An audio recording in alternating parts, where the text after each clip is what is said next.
We will now convene the regularly scheduled meeting, January 22nd, 2013. Mr. Jones, roll call. Mr. Wong? Present. Mrs. Stoker? Here. And Mr. Lang? Yes. Please arise for the Pledge of Allegiance.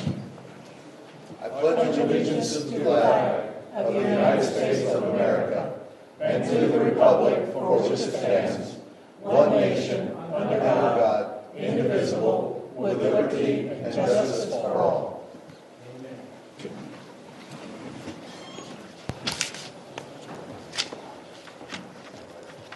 First block is the citizens' comment.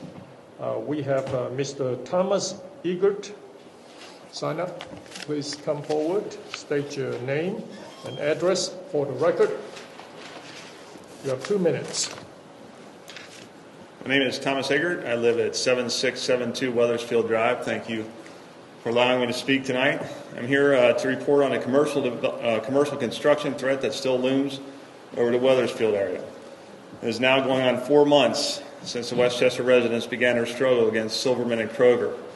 On October 15, 2012, when Silverman rushed to Westchester zoning with an incomplete development plan and a seemingly non-existent traffic impact study, the residents finally got a glimpse of what Silverman and Kroger were up to. Each month since, Silverman and Kroger have continued to delay the zoning vote as they scramble to change their site plan to what is perceived placate the surrounding residents and the zoning commission. The latest word is Silverman and Kroger are trying to get a variance from ODOT for a second full access intersection on 747. Silverman and Kroger should know that the residents of Westchester will not be placated in this matter. Even if the Weathersfield intersection is temporarily removed from the site plan and this vigorously sought after variance is ultimately approved by ODOT Central and Columbus.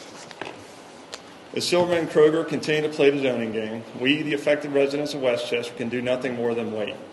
We, of course, feel disenfranchised in this whole process. We are frustrated, we are tired, and we want this threat to abate and our lives to return to normal. But we are fully aware and understand that this will not happen. So we will continue to wait, continue to work against the project, and continue to hope that when the time comes, the Zoning Commission and trustees will act on behalf of the public health, safety, and the general welfare of the residents of Westchester. Thank you. Thank you very much. Next, we have Mr. Bruce Jones. Name and address? Bruce Jones. I live at 5685 McCarthy Court. Quite interested in Westchester Township. We're going to be discussing the minutes here in a moment, and I believe there was a delay in addressing one of the minutes at the last meeting, and that was attributable to Mr. Lang requested additional time to review them because he just received them like the day before, some changes that I believe you'd submitted, Mrs. Stoker.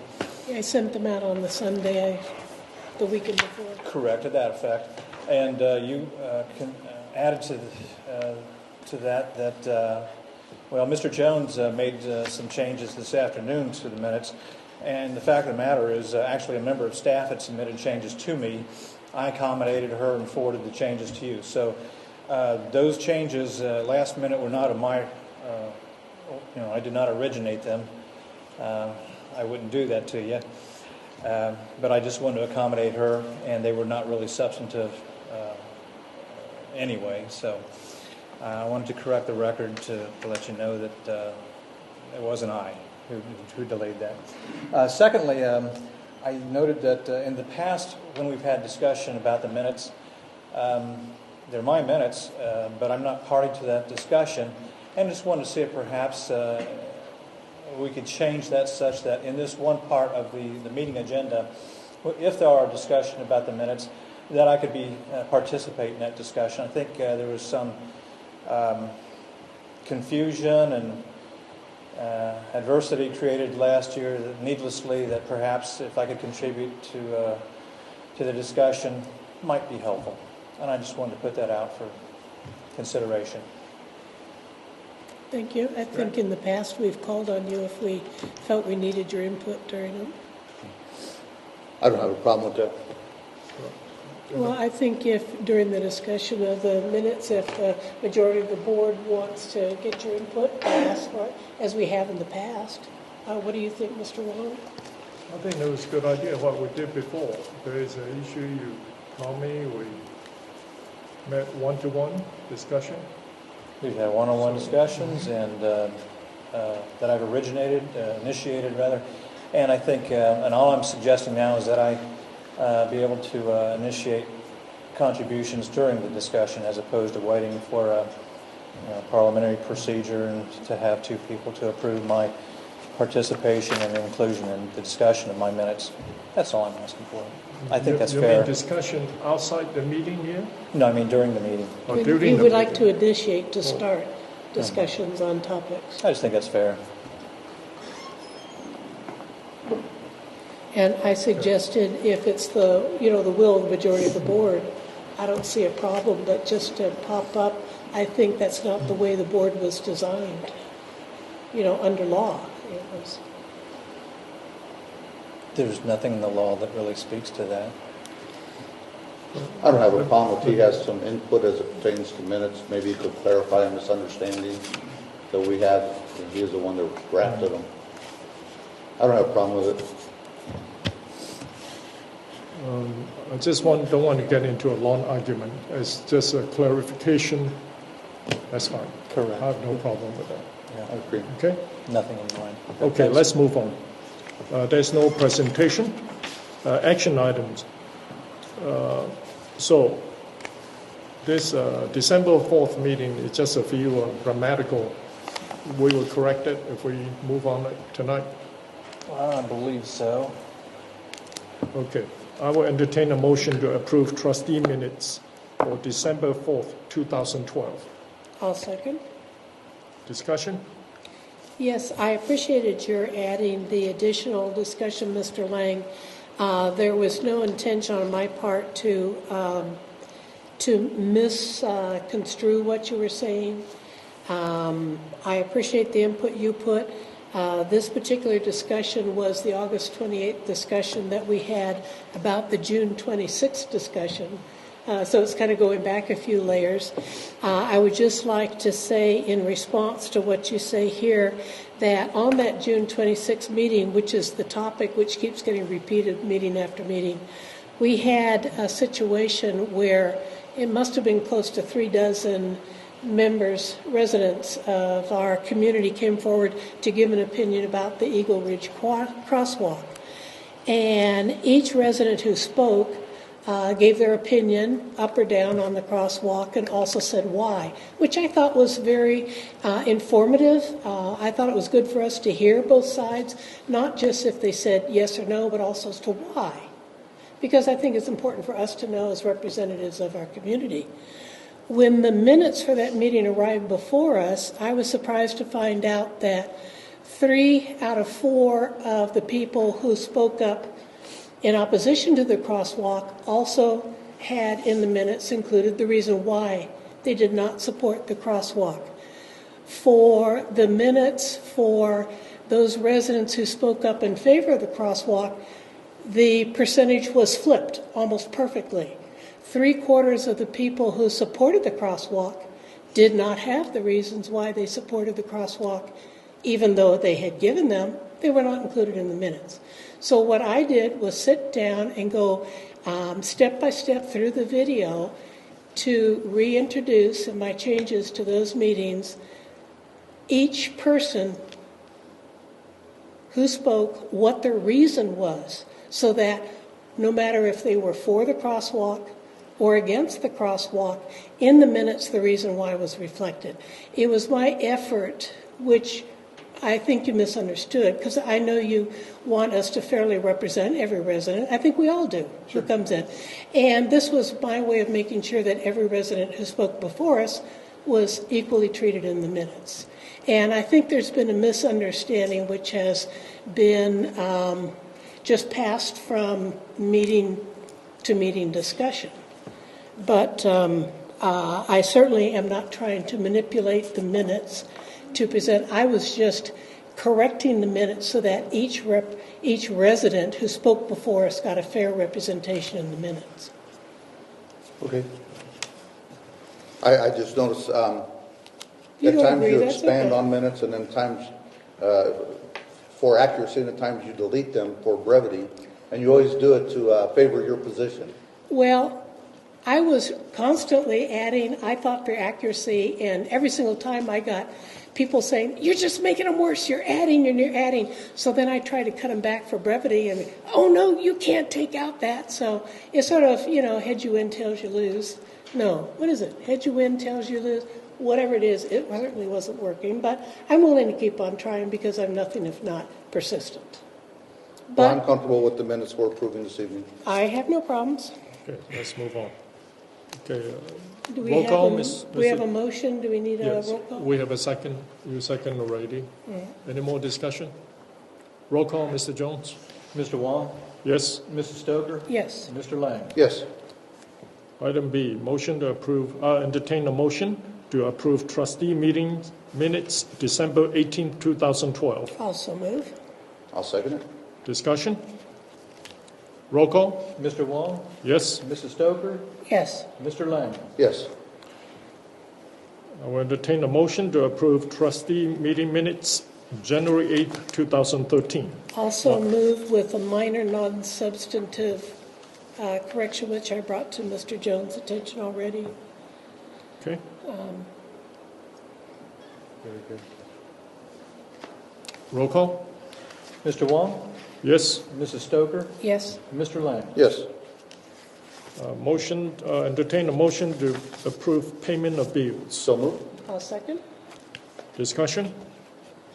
Roll call? Mr. Wong, Yes. Mrs. Stoker, Yes. Mr. Lang. Yes. Mrs. Boyko, requisitions greater than $2,500. We have 3 items in this category for the board's consideration. Item 1, $5,256.19 to CDW Government Incorporated. This is to replace RSA key fobs for law enforcement authentication system. This is necessary technology to authenticate users and mobile devices for police in-field reporting. They have a 3-year life expectancy, and we ordered these 3 years ago. Excuse me.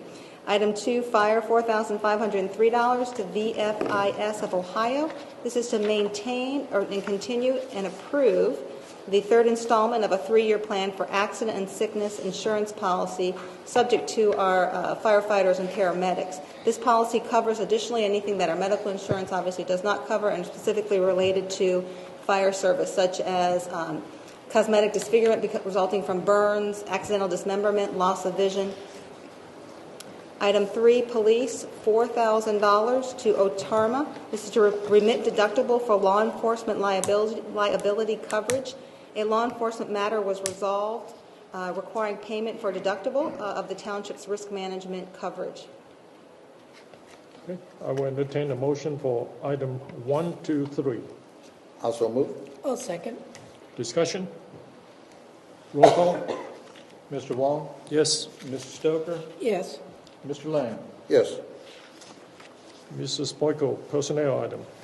Item 4 is a consideration for trustees to approve and consider a medical separation for an employee pursuant to Article 6 of the seniority of the collective bargaining agreement between Westchester Township and AFSCME, the American Federation of State, County, and Municipal Employees, Ohio Council 8 AFL-CIO. An employee seniority shall be lost when an employment terminated when he or she is absent more than 2 years because of a compensable illness or injury, which is generally a job-related illness or injury. We have a labor operator who has not been performing the duties of her position for those 2 years because of a compensable injury, a work-related injury.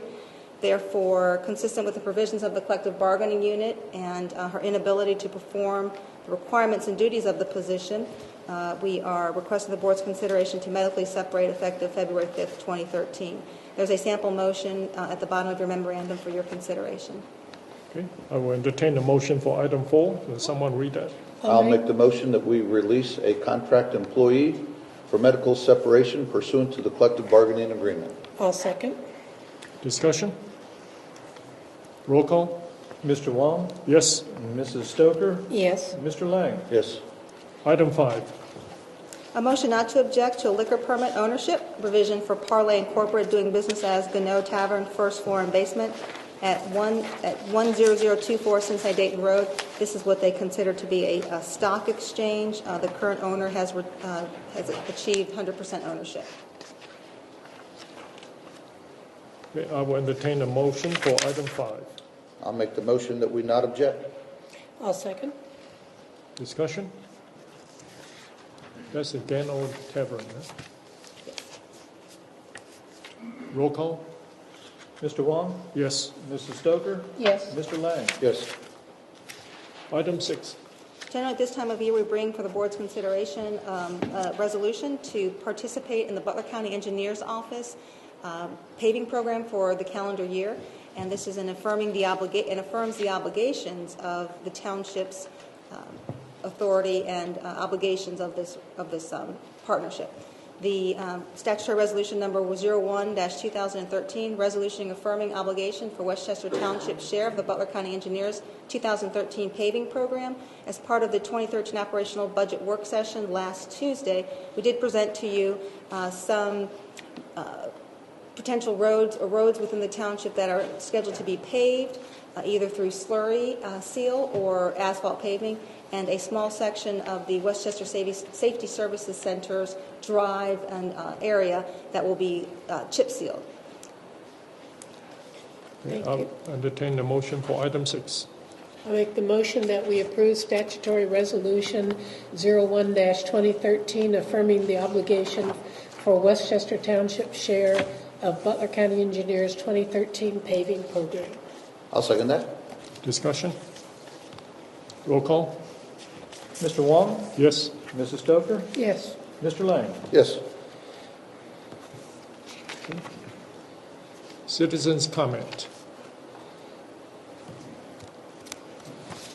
Okay, please state your name and address.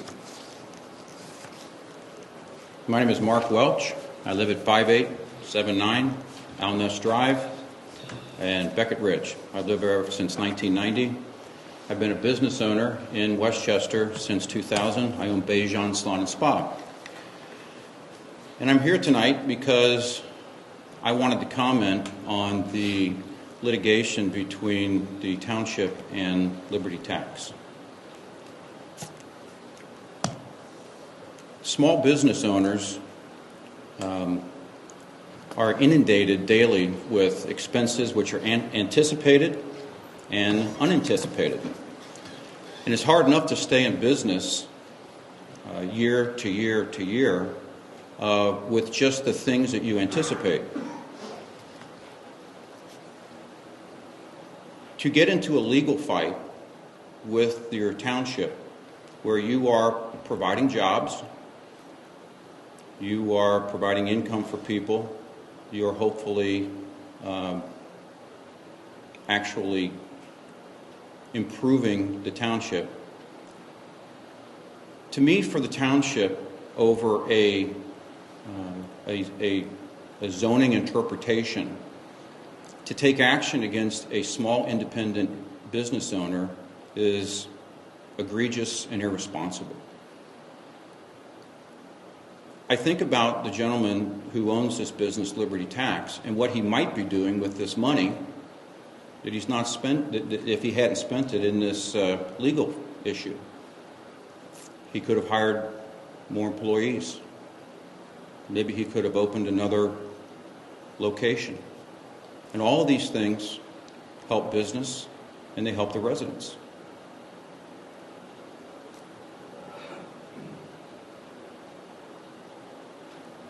I think it's important that the trustees understand that the path that they're going down with this, in this kind of a battle with a local independent business person, starts to show the true colors of the trustees that you may not be business friendly.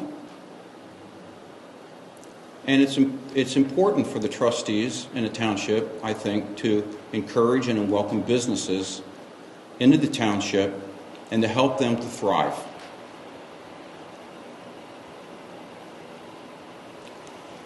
I feel like at this point the township is like a lobster that's crawled into a cage and there's no backing out. You have to go forward. I look forward to the day when, as George Lang, I think he was wanting to bring even to possibly the federal level, legislation that would cause the government body who was bringing suit against the individual or small business to pay for the small businesses or the individual's expenses, legal expenses, if they lose. And I just hope that going forward that the trustees show that they are business friendly, which I think shows that you're also concerned about the residents' welfare and providing them places that they can shop and enjoy services and products. Thank you so much. Thank you, Mark. Thank you.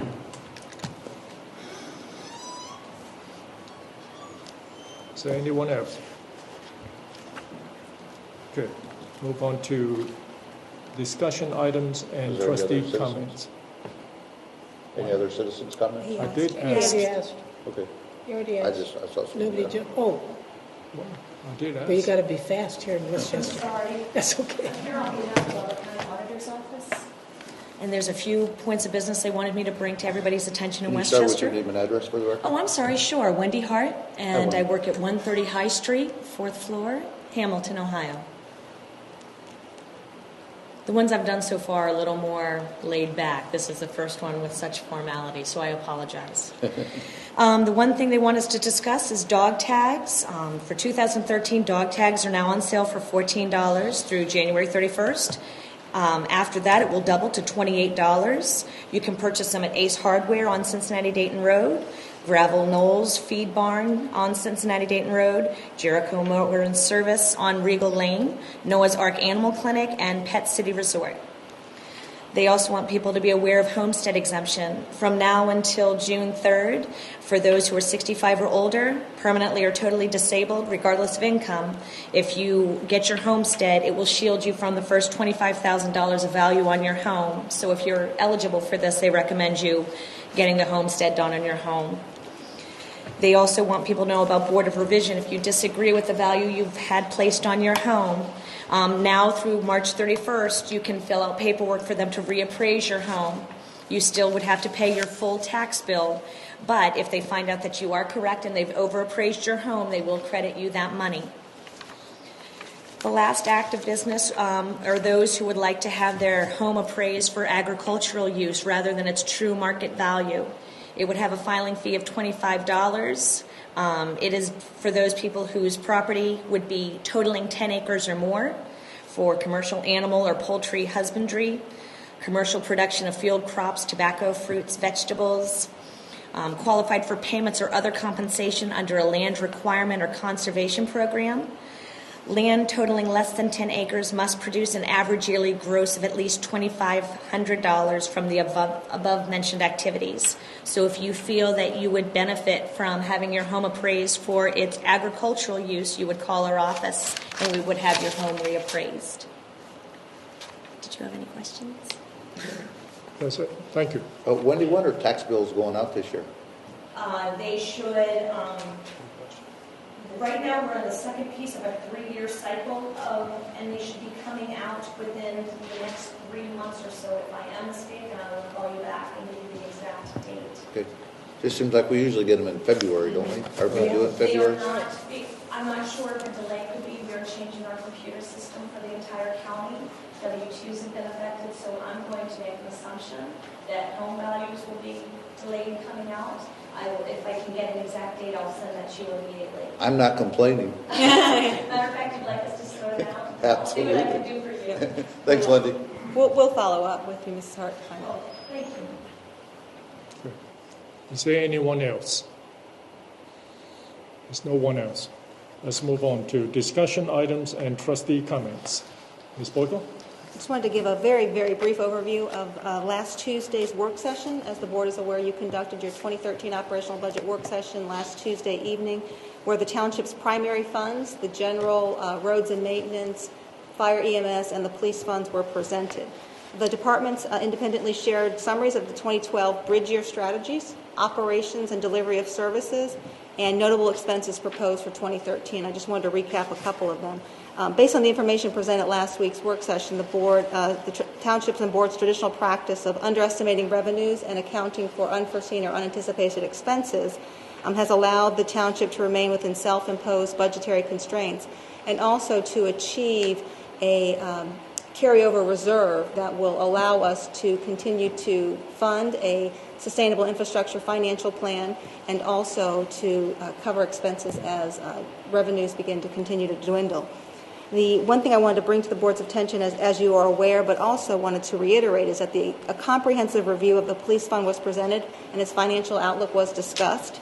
As the board is aware, property value reductions and eliminations of other revenue sources have resulted in less than anticipated police levy collections, causing a financial strain to the projected 5-year police levy life, which, with the earliest possible return to the voters, if even then, based upon the board's action in 2016. As part of the 2013 operational budget, we did share, and the trustees were presented 2 budgetary changes specifically regarding the police fund. We proposed, as part of the budgetary presentation, to redirect current revenues, approximately about $142,000, that are currently receipted to the general fund but attributed and applicable to police operations, and also redistribute current police fund costs to other funds, namely reassign a mechanic cost to the fire fund, which is a feasible and practical assignment because the fire operations do utilize very significantly mechanic skills and expertise. The police department has been consistently and actively working to maintain these costs, but again, in order to address the $1.6 million annual shortfall from the certified levy projections, we need to effectuate and seek even greater efficiencies, obviously, in the operations. And when 85% of your operational costs come from personnel, because this is a very labor-intensive, service-intensive type of department operations, one really needs to seek those efficiencies in that category. And so, as the board is aware, we will be working together with the police chief to bring to you some options and some plans on how we effectuate those reductions to those costs. We're obviously going to look at the low-hanging fruit through attrition, through concessions, voluntary concessions, but we are prepared to look at renegotiation of contract benefits and, of course, need to look at potentially those layoffs. But obviously, no decisions have been made, and certainly we'll be bringing to the board's consideration for your public discussion any option or potential proposal for your perusal and review. And in closing, traditionally the board has not formally adopted an operational budget. You tend to rely on the statutory regulations of your tax budget and your permanent appropriations, which has served the township well. And so any outlier of the operational budget was presented to you that you feel you are concerned, about which you are concerned and would like to discuss, I please ask that you bring those points to staff's attention, and we certainly can provide you whatever information you need on any one of those account code line items. And in closing, I guess not in closing, but as an ancillary point to that, is that as you do know that any expenditure over $2,500 is brought to the board's attention for your public action at a trustee meeting, any subsequent independent action at a trustee meeting, and those obviously those expenditures have to hold on their own merit and your determination that they are warranted. Thank you. Thank you. Thank you, Judy. Thanks. Mr. Lane, do you have any comments? I do not. Mrs. Logan? Oh, just a couple of comments. With respect to Thomas Egert, thank you very much. We cannot make any comments at this time with respect to any proposed zoning changes. We can have to wait until the actual proposal comes before us if it does. So you'll forgive us, I'm sure, for not giving you any significant comments on it. With respect to the similar comment with respect to litigation involving liberty tax, it's inappropriate for us to comment on any ongoing litigation. However, I think it is fair and appropriate to say that we have, as long as I've been on this board, and I'm now in my 20th year, made every effort to treat every resident and every business equitably and fairly in our community. And because of that, I believe we are probably the epicenter of new business development in our region. In fact, it was just, I think, in 2011, Westchester Township all by itself brought in more new business than all of Warren County put together. I doubt if there's another community in Butler County or Warren County, for that matter, that has attracted more business. So we see ourselves and we make every effort to continue to be attractive to good quality businesses, providing good quality jobs and support for the services like schools, roads, police, and fire, which are so important to both our residents and our businesses. Ms. Warren, I did have one comment I'd like to make too. It was regarding Mr. Welch's statement. I support Mr. Welch's position. I agree wholeheartedly in everything that he said. And Kathy's right, we have been business friendly. I do think there are things we can do to be even more business friendly. I do have to correct one thing Mr. Welch said though. He gave me credit for coming up with the idea of the loser pays concept, which I am working at the federal and state level to get law enacted. But I can't take credit for developing that idea. It happens in other countries right now, so I kind of plagiarized the idea, and I just want to let the record show that that was not an original idea of mine, although one I wholeheartedly believe in. If I could comment on that, that is true that it is very common in other countries. I'm thinking right now of Great Britain. In Great Britain, if you have a lawsuit, the loser pays the other guys, which means the average little guy doesn't dare bring a lawsuit against, say, the local big guy in the neighborhood because they can't take a chance of losing and going bankrupt personally. That is, I think, the main reason why we don't have that as a federal or state law. Now, it is true, however, and as you certainly personally know from your service on this board, if not elsewhere, that it as frequently happens in a settlement that somebody does pick up the other's attorney's fee or some part of it. So, yeah, I actually, it's a different philosophy there. Yeah, but I actually have an exact opposite position. I think it gives the little guy more of a chance. If the government comes after you, or any business or any entity comes after you, and you don't have the money to defend yourself, now you can go to an attorney, present your case, and the attorney can decide if they want to take that case and bet on a payout on the back end. Where today the little guy doesn't stand a chance. If he can't go after a big organization, he can't fight the government. If you don't have money today, the little guy doesn't stand a chance. So the reason I'm pushing this idea forward, Kathy, is to actually help the little guy, the guy that just can't afford it. Oh, but at the same time, if the little guy loses, he gets crucified. Whereas that is not the situation. Now he just licks his wound and walks away. I just want to give him a chance to fight. Well, this board is elected by the people. We are really not an employee of the township. We are elected officials. We're here to protect businesses, residents, and make sure that it is the law, like zoning code, is enforced properly, that it is fair and just. And that I must say that no one should be above the law, that this law is established by the people to follow. And that when certain people do not want to follow the law and they decided they should sue us, and that's his right. That's why we have the court system here to sort it out. And in this case here, on the court already ruled that township was fair and just in enforcement of this zoning code. And now that they said that this is not a sign, and It is a sign. right, that it is something else. So it's keep changing. So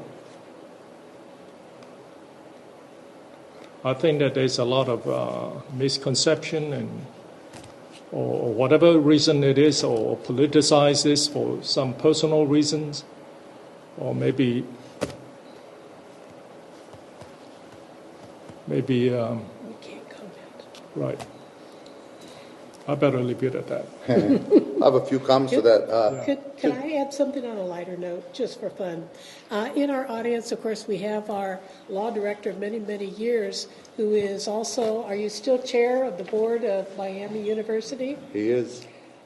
Actually, no. No? Oh, you rotated out? I just finished, yeah. Oh. Okay. But I was noticed in the Washington, D.C. parade that the state of Ohio was well represented by an extremely attractive, professional, and talented marching band from Miami University. And I just want to say, you look good. You made us look good out there. Yeah. Thank you. Thank you. Is there anything else? Just one thing. To be clear, we are employees. We are elected by the people, but we're still employees of the township. And the code is not made up by the people. We don't live in a democracy. We live in a republic.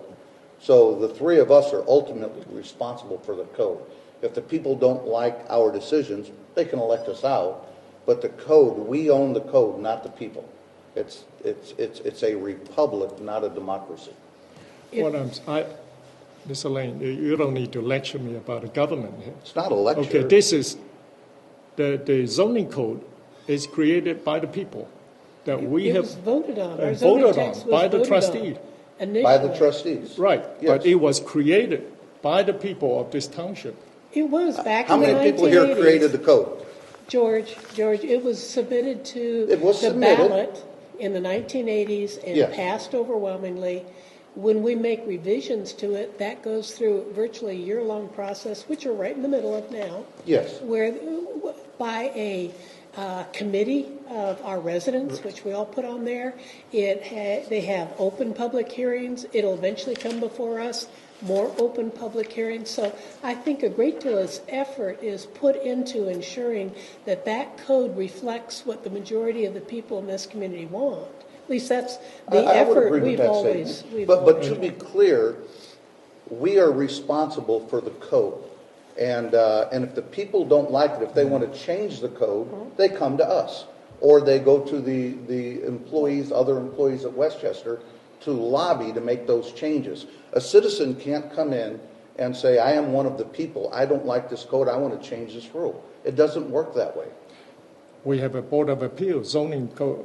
You were on the board before. Yeah, and they can't change the zoning code. That was by the people. They can't Okay? change the That zoning code. is, and now we have the revision board. Yes. That is also by the people. And then they bring it to the trustee. that's right. Exactly. That's right. This is a process that we are going through right now. Yeah, the board is going to make recommendations to the trustees, Lee. We may accept their recommendations. We may deny their recommendations. But it's going to be up to us to take their recommendations and to codify it. That's right. When it's time to do that, we will do that. That's right. And currently, there is a code in existence. Yes. That was before my time. Yes. Before your time. Yes. Even. But we are ultimately responsible. We're responsible for enforcing it. Enforcing it. Yeah. Yeah. For modifying it, for changing it, we're responsible for the code. Okay. Is there anything else? No. Okay. Okay, we have an executive session. I will entertain a motion to adjourn the regular meeting and go into executive session with legal counsel for the purpose of considering and discussing 1. Personnel matters, review of benefits of certain collective bargaining unit employees. 2nd, disciplinary review of certain employees. 3rd, review of the retention and tenure and evaluation of a public employee. The board will not return. Also move. I'll second. Discussion? Roll call? Mr. Wong, Yes? Mrs. Stoker, Yes. Mr. Lang. Yes. Meeting adjourned.